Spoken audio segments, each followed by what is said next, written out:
Hi, I'm Nyatta Mary Woods, and you're listening to Wake the F Up podcast. Mom first. Check it out. Shannon Bobo, y'all. Hello? Hey, can you hear me okay? I can hear you wonderfully. Oh, amazing. Oh, I didn't realize the audio was through my television. That's fine. I have my headset on. But as long You as you can good? hear me, yeah, I'm here. Yeah, sounds amazing. I love sound. Great. Like, I'm obsessed with it. I Great. am. One of the things that has me is I have a 13-year-old now. She's been 13 for a week and a day. And then I'm experiencing my she's 1 year and 3 months. And then I'm experiencing a 7-year-old and I'm experiencing a 10-year-old. I know you have a 4-year-old.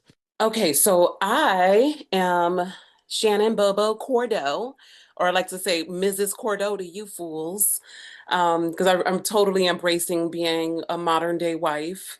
I have a 4-year-old daughter. I prefer calling 4-year young because she's so young and still very innocent. And I look at all the little ones as being shot straight from the heavens still. People, human circumstances, situations, life, this political climate, all these things are meant to taint our children.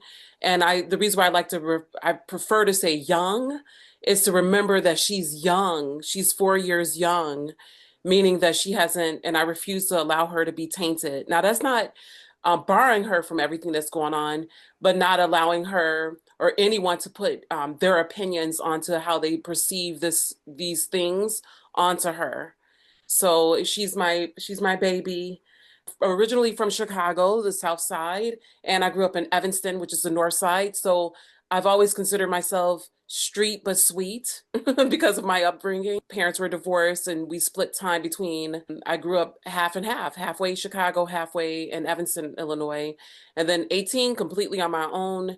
Got married a little later in life than the average. And I'm grateful that that happened because everything that led me to where I am now is the reason why I know I'm a good mom. And that's my main focus is above anything else is being a good mother and raising her in an environment where she's always safe and she's always loved on and she's always looked after. So yeah, that's pretty much my background there. Actress, comedian, casting director, and I wouldn't say that I'm not doing any of those things anymore. It's just that right now her life is has become my priority in the way my life is structured and the way my family is structured at the moment. First of all, you have the best voice, like the best. You actually blessed me when I guess I was maybe about 6 months postpartum, and I was getting the like, I need to feel myself itch. And I remember, I think you had like a post and you said, you just basically said, what are you dealing with? And I'm going to flip it and turn it into an affirmation. Yes. Yep. And I basically like, I'm dealing with, it was just like all identity. It was like all postpartum identity. I love her, but I need to do something for myself. And you certainly did. You flipped it and you gave me the best, beautiful, what I needed right then and there affirmation. And that's what I'm talking about. Being in the presence of women that not only are amazing women, but they bring life to you when you need it.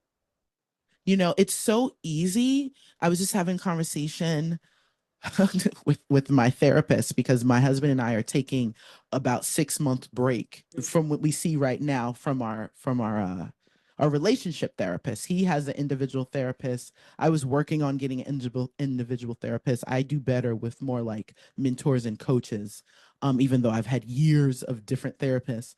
But we have a couples therapist, and basically we both decided, my husband and I, that you know what, it's time to take a break. And we're realizing like this is becoming like a pattern. We're in therapy for 2 months at a time in whatever season, and then we need a break because there's really nowhere where else she could help us in certain seasons. It's time for us individually do what we said we would do and then come back together and do that on our own. Yes. And because I'm a coach and a trainer, it's necessary for me, because then the therapist just starts sounding like she doesn't know what the fuck she's talking about. Like that, Hmm. you know, it just and that's because I'm processing in real time. You know, a lot of people that are going, they're learning themselves for the first time, or they have a certain pattern, or they're trying to figure out something. Where for me, because you know, I'm in the field of introspection, and Hmm. I'm always looking at how I can grow. For me, I want to get what I need, and then I want to move on. And then my husband is learning to learn to go through the thick of it on his own, because he comes from Rancho Cucamonga. He comes from privilege. So Hmm. he didn't have to struggle or work hard to do shit, because Hmm. and he's the baby boy. So for him, going to another level in our family means he has to really turn into like Hercules. He has to find himself all over again. Like he's Wow. realized like this is his process. Like he has to find himself all over again, and it has to hurt. And it has to be painful, because if not, it's easy for him to get complacent. You know, where for me, I'm just like, throw me the ball and then I'm gonna run with it. And then I'm gonna and I'm going wherever I need to go, because it was survival of the fittest for me growing up. And then adding children in that for me has been so profound. So having women in my life that on point, real time, in that moment, when I'm either scrolling or I'm looking at a text or whatever, are so in tune in their day, where you're an in tune person, where in your day you're posting something that people need. And I needed it. You know what I mean? I needed That's it. beautiful. You know what I'm saying? And that's why, you know, I tell people it's so important that your network is solid, not just like you're in a circle. Hmm. No, your network, your social media following, your friends inside of that, all those little nuances of different sectors and community we have, they need to be full of people that we really can connect with, not just like obsess over. You know what I mean? Right. Like, Right. you Exactly. know, and Hmm. you've certainly been that for me, Shannon. You've Well, certainly. thank you, and you, me. I really appreciate it. Oh, thank you. And Yeah. I want the audience to know that there's a lot of Hmm. women that I speak to that feel so drowned with like women that are jealous of them, or just nitpicking at them, or being passive aggressive, or Hmm. just not like seeing them as like another woman who hurts and has pain, is going through it, who's confused. It's like there's so much competition unintentionally and unintentionally. And then when Right. you know, and then now we're momming, and then like that's a whole nother level Whole nother level. of consciousness. Oh my Hmm. god! Like, and I'm in the space right now in my momming, and I'm sure you can relate, where she's walking. She's 13 months. She doesn't have many words other than dada and mama, and even those are variations, and go and whatever, and right. But she's Hmm. also in that space where I it's like it's in it because of who I am. I have to look at myself and be like, I gotta put this down right now. She needs me right now, like right now, like right where before single, it didn't matter. Like nobody needed you. It's like you're where you needed yourself. Or before, when she was like a newborn, it's like you could stretch those moments and like be on your phone or do this and multitask. But in Right. this moment where she's like sponging, I'm like, I can't just be on my phone when like we have 15 minutes and she's watching this show, because like she's watching me. And Right. like her watching me on my phone, she can't process that I'm on a phone. She can't process that I'm not avoiding her. Do you know what I mean? So I decided that when she's in the room and it's like just me, like she's with me. There's no phone. She's just me. Because I'm just decided to be more cognizant, and I didn't know that that was a thing, Shannon. I didn't know that was but I just realized, like, you know what? Like, she's looking at me. She's looking at me. You know, she's looking for acceptance that what she's doing is good. And so it's been amazing. So again, I just think that having people, I truly believe that having people in your life that have the similar morals, base of how they want their children to be great people, having them in your network in your life is critical.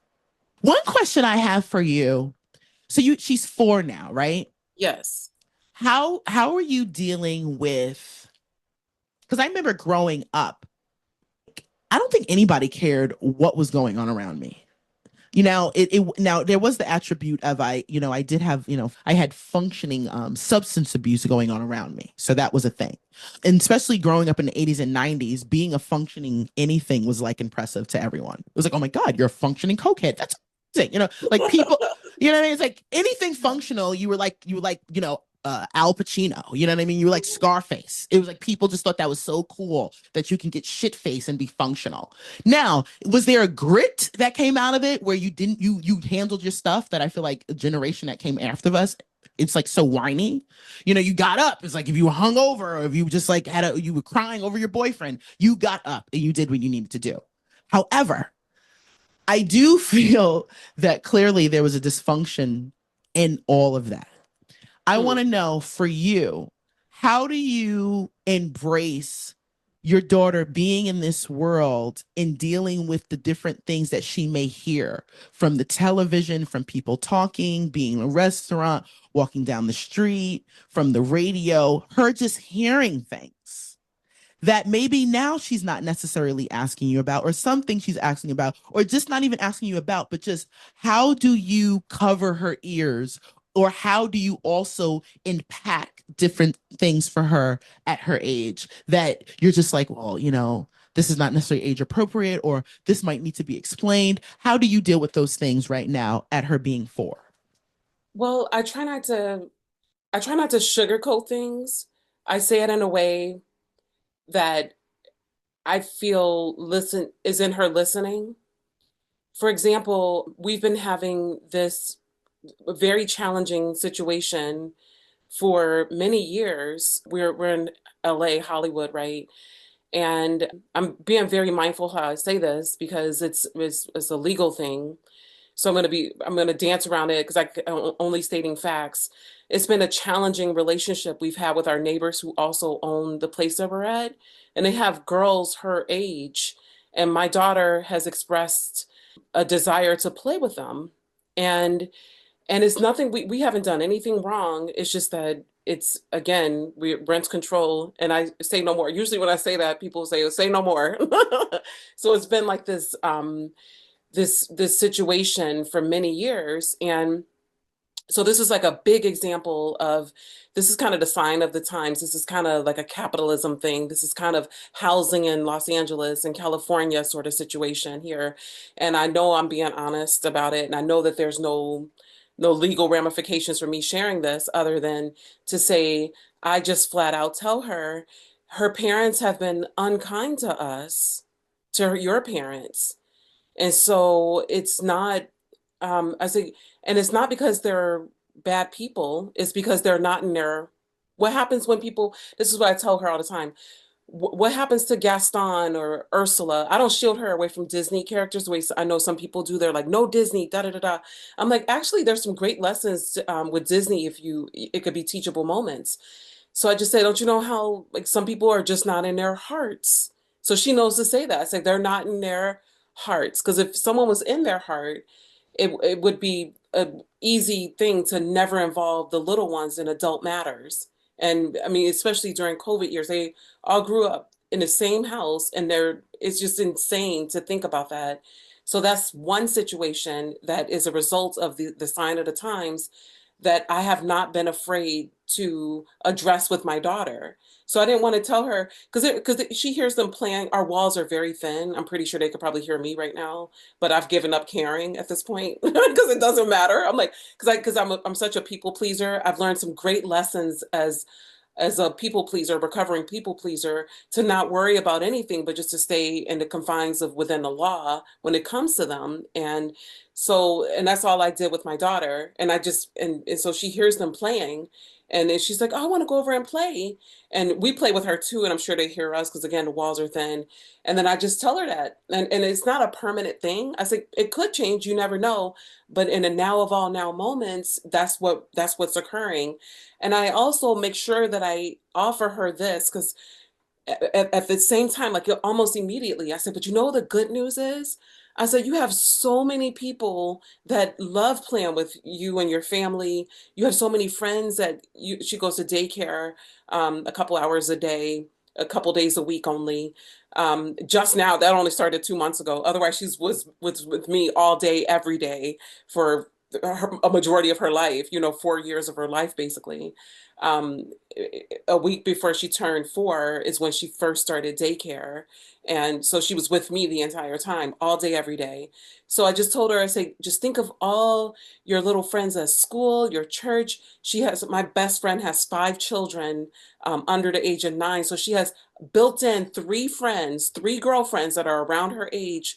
One's 7, one's 6, and one's 4. So she has girlfriends. I say, we all play with them. And I said, it's so much fun. I said, so as it would be, it's so geographically amazing and convenient if you could play with the little girls next door because you hear them playing the things that you love playing with. They have Frozen, she has Frozen, but we've witnessed so many things. Like they've thrown big giant birthday parties, loud as hell, knowing that my little girl's right next door. Like just and it's their prerogative, and that's great. And I'm not knocking them. Like knock yourself out, have parties, whatever. I'm not hating on them. I'm like good for you guys.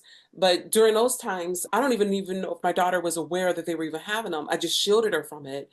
Like I had on TV shows or played things that I knew she would play with. So I don't even think she noticed that it was going on.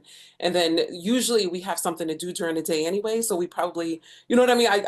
I've chosen to mostly protect her, shield her from all the BS that's been going on. But this is just a very close to home example of how the world is in general. So it all starts in community. And when you even have little small communities like this over like what we probably, if it wasn't rent control, we probably pay $1,000 more. So $12,000 more a year possibly is the reason why you're just like completely not being in community and not being in your heart.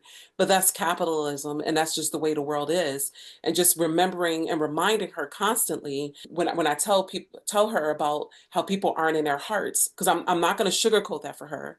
So she gets to know that right now. Like the little boy at school the other day, it's daycare. Come on, if they're less than 6 years old, it's daycare. It's not school. I'm teaching her more at home than they'll ever teach her in any care facility like that. So he said he didn't like her lunch, and I just said to her, I said, well, let them know the next time. If anyone says anything about something about you that they don't like, tell them, oh, it's a good thing it's not yours. And then another mom gave me the advice is, hey, don't yuck my yums. I love this. Like, so just teaching, like not just being honest and real with her. Because I think children, I honestly believe that children are such, like I said this earlier, they're shot straight from the heavens. They're divine intelligence in action. We're teaching them how to human. And she's teaching me how to remember to be in my soul because they're still connected to all that there is. She's still connected. She says things sometimes that I'm just like, she's like, oh, that went smoothly this time. Like she'll say things like that. And I say, what did you just say? Because I honestly believe she's still connected to the knowingness and the source. She's still connected to source. So, and I'm teaching because in her, if you think about it, in her soul portion of it, I don't would anybody believe I love Jesus, I love God, but I believe that we're all human beings or spiritual beings having a human experience. I really strongly believe that. So she's still very connected to her soul knowing the all that there is. So in essence, we're teaching them how to human. And there's a lot of unregulated people or deregulated, dysregulated, whatever, walking around. And so um I've become I'm so connected to my daughter. Like I feel such a strong connection to her that it's forcing me to do so much shadow work in terms of how I'm dealing with people and how I process things. So it's easy for me to even put it in short terms with her. Like, oh, it doesn't work with them because of this. And I'm being honest with her, and it helps me because honestly, I'm not used to people not liking me. And I know that's a strong thing to say, but I'm really not. I've always been popular. I've always been on camera. And I'm sure I realize now I probably have a lot of blind spots where it was probably times where people just did not like me. But I swear to God, you could not knock me off my unicorn because I wouldn't believe it. Like I walked around like my shit didn't stink. Like everyone loved me and it was awesome. And that's because that's the way I've always been. in my knowingness and in my body. But now like seeing her and seeing life through lenses and being disliked or being completely dismissed or dishonored or I mean I've been mom shamed. I've been, you know, all these different things that have occurred.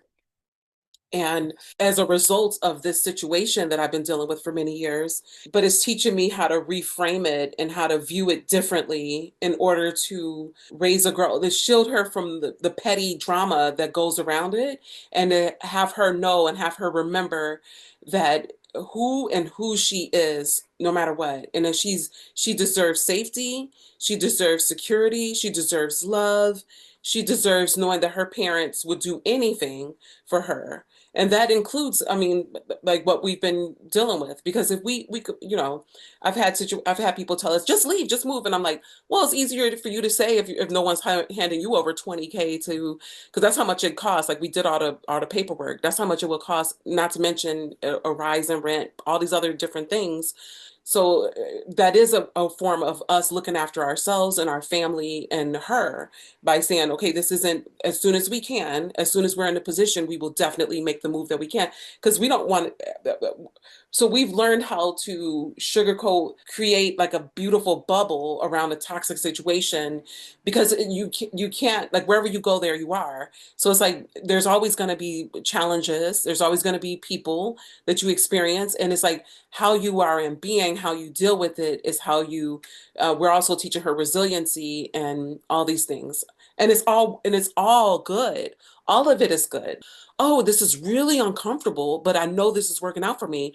And it's gotten to a point where, believe it or not, I'm like, I appreciate everything that's happened in the last it's been almost 7 years now. I appreciate everything that's occurred in this situation because it's taught me so much. And it reminded me to be in my power, to stand on business, to stop being a people pleaser, knowing that it's okay for people to not like me. And all of this in conjunction of raising a whole girl, a whole young woman who's always going to know all of these things. Like I'm like the things that I'm teaching her, I don't remember ever getting lessons on.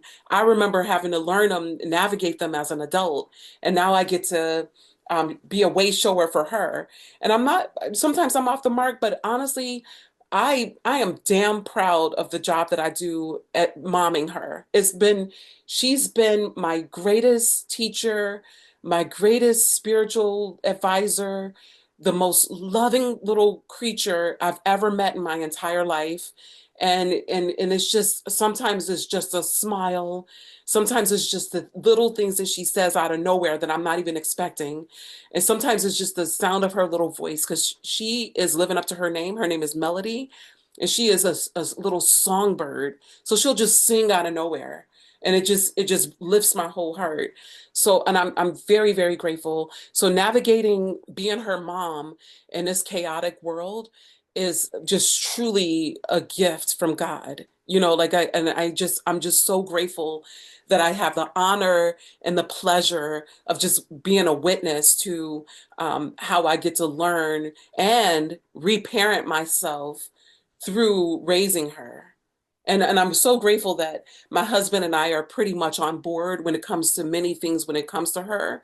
And we're that couple that God's first and it's us as a unit. Because it's like if things are shaky with us, then our whole house of cards fall. So we make sure we're strong and stern, and then she's our priority. So it's like and then a dog, Peach, our dog, and then everybody else. So and sometimes when people see that, they get so mad at me when I say that. And I'm like, you know, I have to do that. I have to first God, then me, then my marriage, then my baby, then our dog, and then everybody else. Because it's like I have to put my mask on first. TSA even tells you when you're on the plane, put your mask on first before you can help anybody, before you can do anything to help anyone. You have to first be the source to help yourself. Because it's like I'm not anything if I can't have that foundation. And I'm grateful that I have the backup of my husband backing me up in terms of how we raise her to be a conscious, loving, incredible, just she's very present. And I love that present. of her, and that's something that I just don't want to fuck it up, basically. Like someone told me when they first met us as a couple, as a unit, we were with this woman, and she was incredible, this woman. I'm not going to say her name. I'm going to keep it here because she is known. I'll say that. But she says she reads people, she reads children, and she said that little girl, there's something in her. And she said you have to, whatever you do, just be her way shower, help guide her. She's like, I'm going to say it like this. You got to look at her as if she was a stallion. So you don't want to like stop her from her purities, from who she is in being. You want to just help guide her this way or that way, or but basically let her be who she's meant to be without clipping her wings, basically. She didn't say that, but that's what I got from it. And then she saw Melody a year later, and she says, still, like her essence is all there. She said, just you're doing a great job, Mom.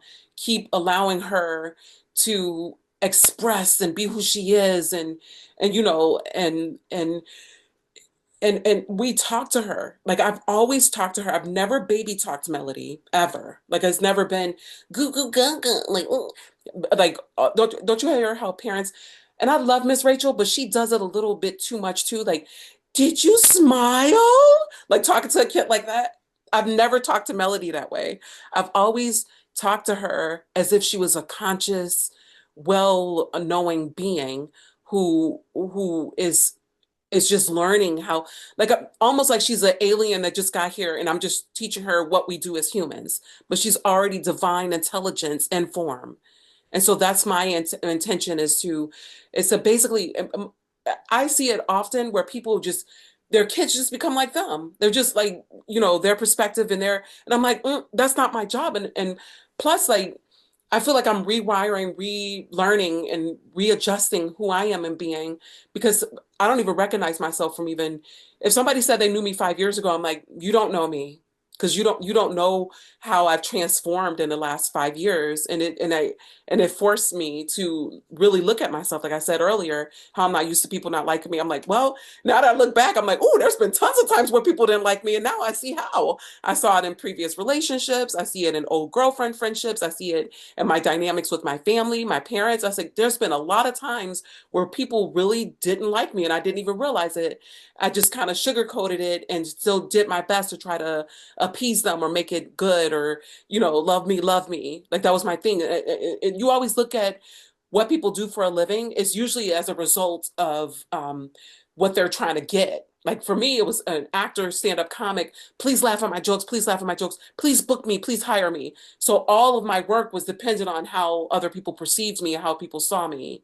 So it's like, please love me. Please like me. Now I'm like, I don't need you to like me. Like if I get a big burst of laugh from my little girl, I'm like, I'm good. I'm good for the year. I'm like, oh, we got some food on the plate. I'm good. Like our bills are paid. Like I'm good. Like I don't need what I used to need in order to need it anymore. In order to feel good about myself, in order to feel validated, to feel worthy, honored. So that's pretty much my stance on how I've been raising this little girl to deal with adversity, troubles, trials, tribulations, how people are on this in this world. Like even like I don't sugarcoat it. I just allow her. I'm like, yes, that's what you see. I don't gaslight her to, no, they're okay, or no, absolutely not. No, it's I said, let's see if your little friends at school, if we could do a play date with them, we'll figure it out. But unfortunately, I'm not going to even, is not in a position to even ask the questions if you could play with the little girls next door, because their parents have displayed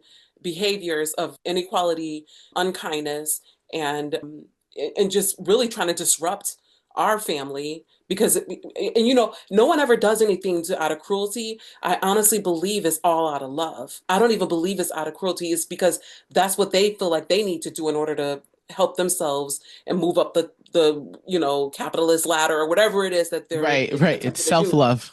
Self-love. Yeah, yeah. Right. You're It is absolutely like right. it's never Mhm. done to hurt anyone. It's everyone that anytime anyone does anything, it's because they think it's right for them. So I'm not even making them wrong by even saying what I'm just saying. I'm just saying it doesn't, I no longer even allow an opportunity for me for me personally, to be around anyone who caused that sort of disruption, that sort of chaos and drama and pettiness and all this other stuff to interfere in my life. I'm like, I don't. And if I have to, it's kind of like being on a plane. This, oh my God, Damar Randy. I'm gonna say his name. He's a funny comedian. I love him. I used to do all these open mics. And the guys were just so brutal and nasty. It was disgusting. We used to go to Marty's right down the street here on Sunset, and the guys were just saying disgusting, gross rape jokes, all these other things, and I used to just get infuriated. And I used to think that the only way to make it in stand-up comedy is to do this thing they call the grind, and that's going to like 8 open mics a night, doing bringer shows 20 times a week, and da da da da, just kissing the ass and hanging out at the Comedy Store. Maybe they'll give you some stage time, kiss some ass, do whatever. I don't know. People blew people. I don't. Whatever people did to do stage time, they did all of that. And then I was like, why am I it just never felt good to this. Why is anyone subscribing to this behavior?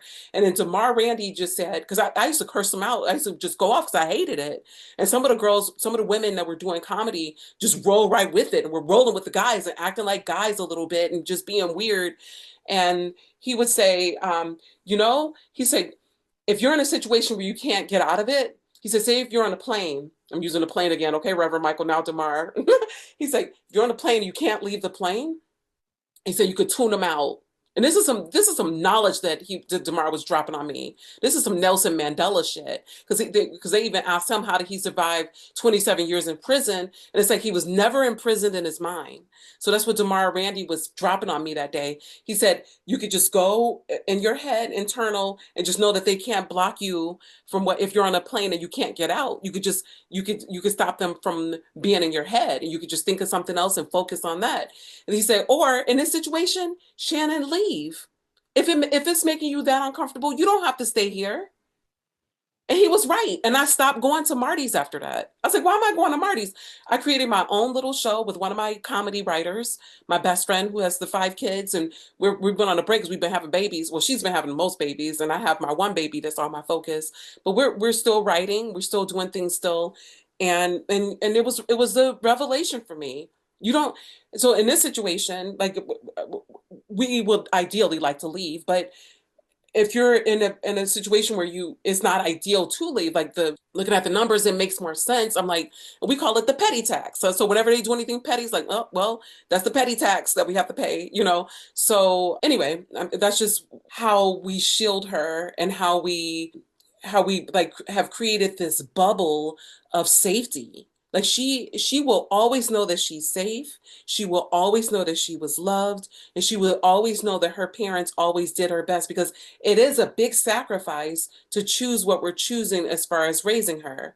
My husband and I both knew that in her formative years, and that's the first 7 years, one of us wanted to be with her a majority of the time. We didn't want other people raising our kid. We didn't want to drop her off at school for her to get indoctrinated. That's our choice. And with great choices like that comes great responsibilities. And sometimes it looks like this. So I'm just like, so we get out when we can. We know exactly what our parameters are and what our boundaries are. And we're learning. Like, you don't stop learning a lesson until you get it. And it's like now I feel like I've conquered it. I've come over it. Because me even a year ago, I wouldn't have been able to talk this candidly about it, knowing that they're probably right next door listening. I wouldn't have been able to do that. Now I'm just like, or being recorded. I'm not concerned about saying the wrong things because I'm not saying anything that's untrue. So that's how it's defamation if it's untrue. And so anyway, Wow. yeah. Wow. Mhm. Shannon, thank you for being free with your Mhm. expression. And when you allow yourself to just share, you allow people to glean on your knowledge, and you allow people to really mirror and look at their lives and go, because we're all connected. So, Yes. so a couple things let's note. So you basically are stewarding your daughter, and you're taking it very seriously as God intended. Let's Yes. like, that's basically what it boils down to. Hmm. You are Hmm. stewarding this blessing, this little girl, understanding that she was a gift, and you have a job to do, you have an assignment, and you are doing an amazing job equipping and training and loving and doing all the things. That's what a lot of your share illustrated, that you are in position to raise the daughter that God has blessed you with, and clearly given you a wonderful partner and her a wonderful father to prepare her for whatever it is she is here to do. That is very clear. And what a Yes. blessing, Yes. right? You Yes. know, Yes. and what a blessing that you know that. See, people Yes. usually lean on the, you're special. There's something for you to do. Oh, there's something for me to do, but they don't understand how critical that the one to guide so that individual can do that thing and be that special thing.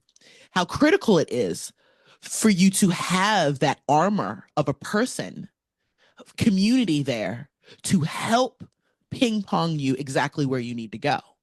We pay so Absolutely. much attention on the gift, and we Hmm. don't pay enough attention on protecting the gift.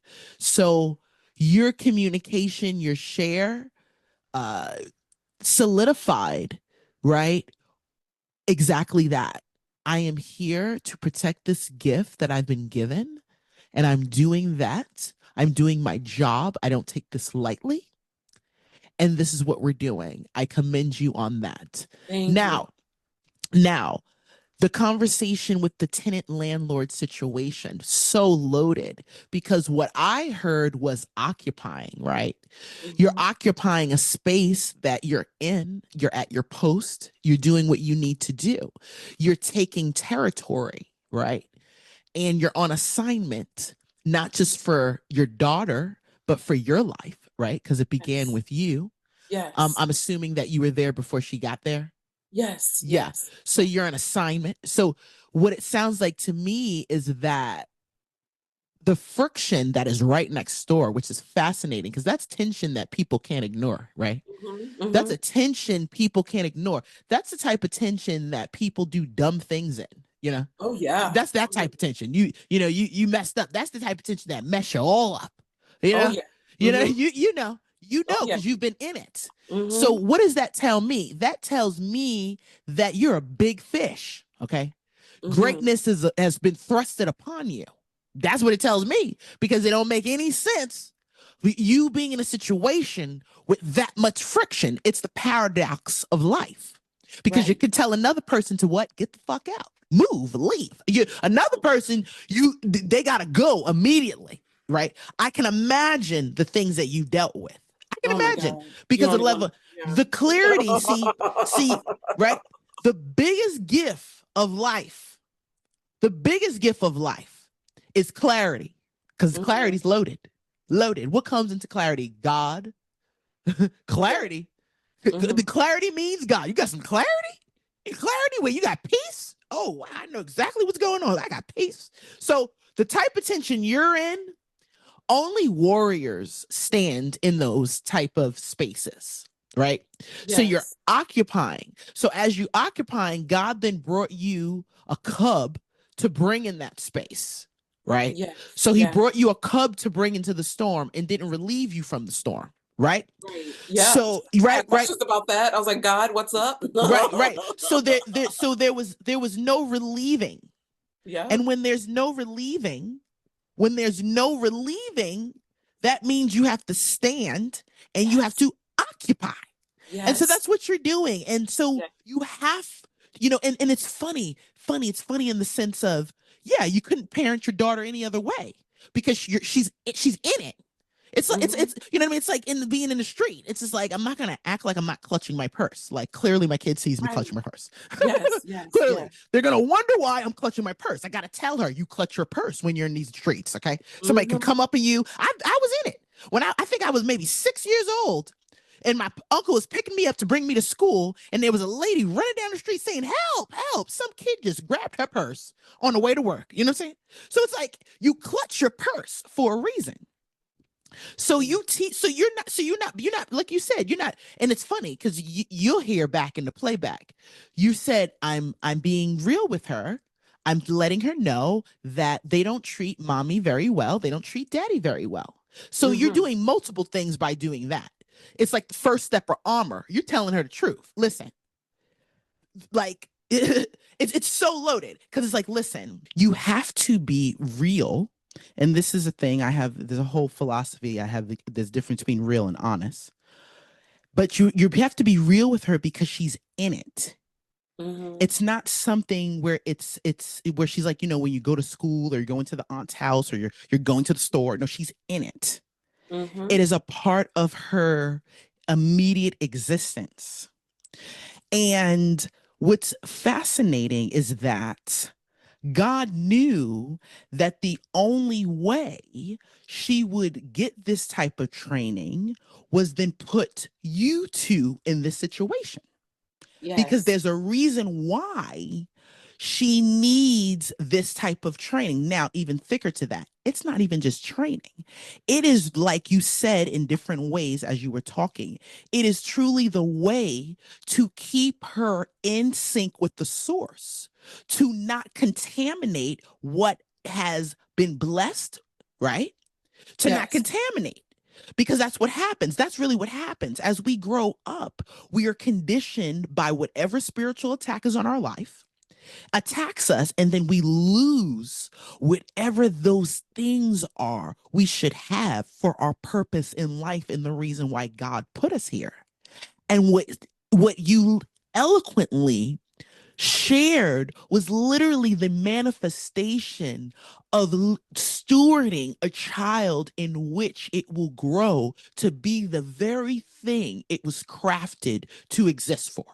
I mean, when you hear the playback, you're going to be confirmed in what you already know. And it's really beautiful because what it shows is that you're part of the remnant. And what is the remnant? The people that are going to save the world. Right, Yes. the people that are going to save the world, the people Yes. that God is, because that's what, because the enemy wants you to think of. This is what the enemy wants us to think: Armageddon. That's what he wants to think.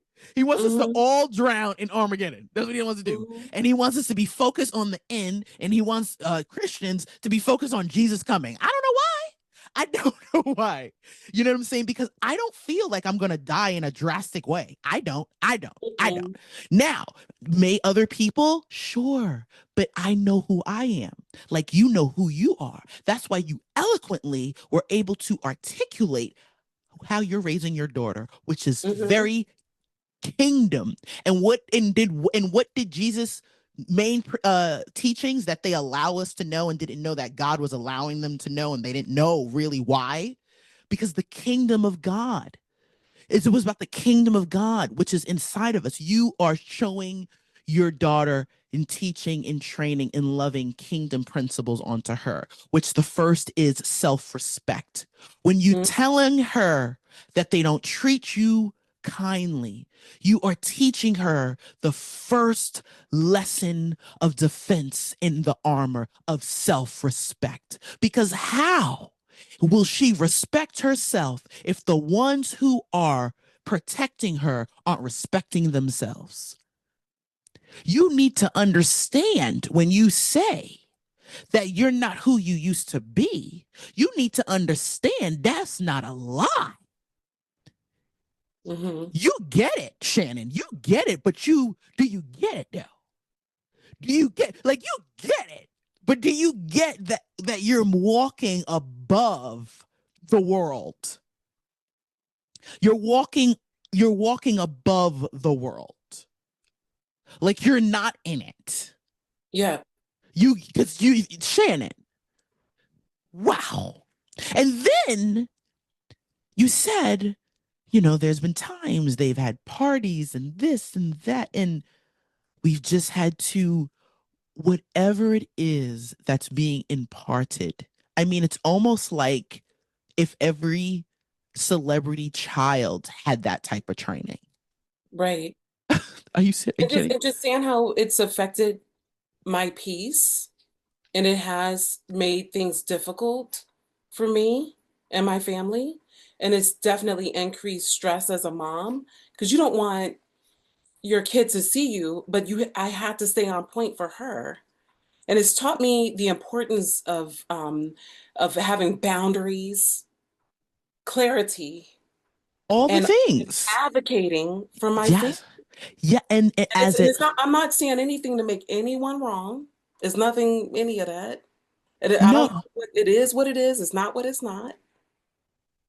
it's help you be fully authentic, to Hmm. be who you are called to be on this earth. That's what it did. And I thank you. There's been so many times where I've wanted to express what's been going on, like online, but I know that you got to be very smart and very Right. like, And make it a part of, in these days, especially, this is you're at this, you're at your career 2.0. So this is you 2.0, right?